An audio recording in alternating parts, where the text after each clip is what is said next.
26 ans aujourd'hui, on a une opposition qui est incapable d'avoir une majorité au sein des instances décisionnelles au Cameroun. On a une pléthore de partis politiques dans notre pays. Est-ce que on peut penser aussi que la faible couverture électorale de l'opposition, mais aussi un autre élément qui est très souvent évoqué, le vote contestataire au sein même de l'appareil du RDPC, n'a pas pu être capitalisé par l'opposition au Cameroun aujourd'hui, qui visiblement est incapable de faire face au régime en place?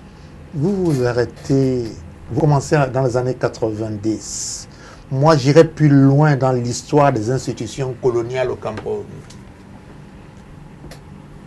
Le système colonial n'a jamais voulu une opposition qui remettait en cause l'ordre public colonial. De la même manière, ceux qui ont hérité du système colonial n'ont jamais voulu une opposition qui remettrait en cause l'ordre public tel qu'il est établi, le politiquement correct. On a débouché à quoi? À une opposition qui est réduite à un rôle purement figuratif et configuratif. Je vais vous expliquer. Dans un État c'est des institutions en mouvement, c'est une dynamique. Dès lors que vous êtes au pouvoir, ce que vous faites, vous le faites pour les générations futures. Cela veut dire, ceux qui sont au pouvoir ont un devoir moral d'organisation de l'opposition.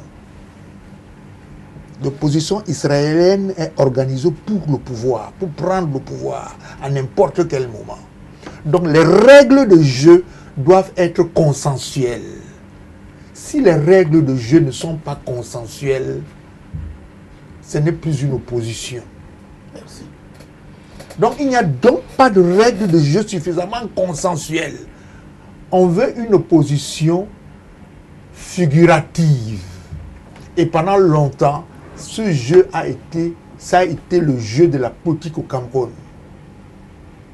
Dès qu'on a dit multipartisme, les gens ont cru que multipartisme et démocratie allaient de pair. On nous a donné le multipartisme. Dès qu'on nous a donné le multipartisme, au moment de passer à l'alternance, à récupérer la dynamique politique réelle, chacun s'est grippé. On a commencé à raconter des histoires. Il y a 250 tribus au Cameroun.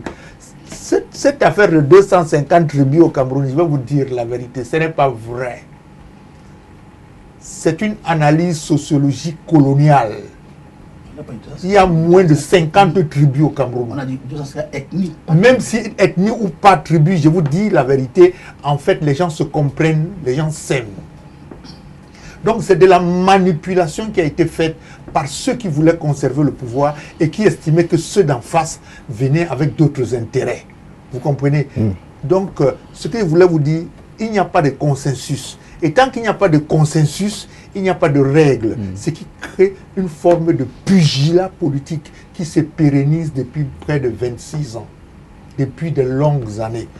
On a demandé aux partis d'opposition, pourquoi voulez-vous absolument qu'il y ait un candidat de consensus? Ce n'est pas possible. Vous savez pourquoi ce n'est pas possible? Non. Ce n'est pas possible parce que les règles de jeu elles-mêmes ne sont pas consensuelles. Pourquoi voulez-vous qu'il y ait un candidat de consensus? Voilà ma position à propos. Mon cher Honoré,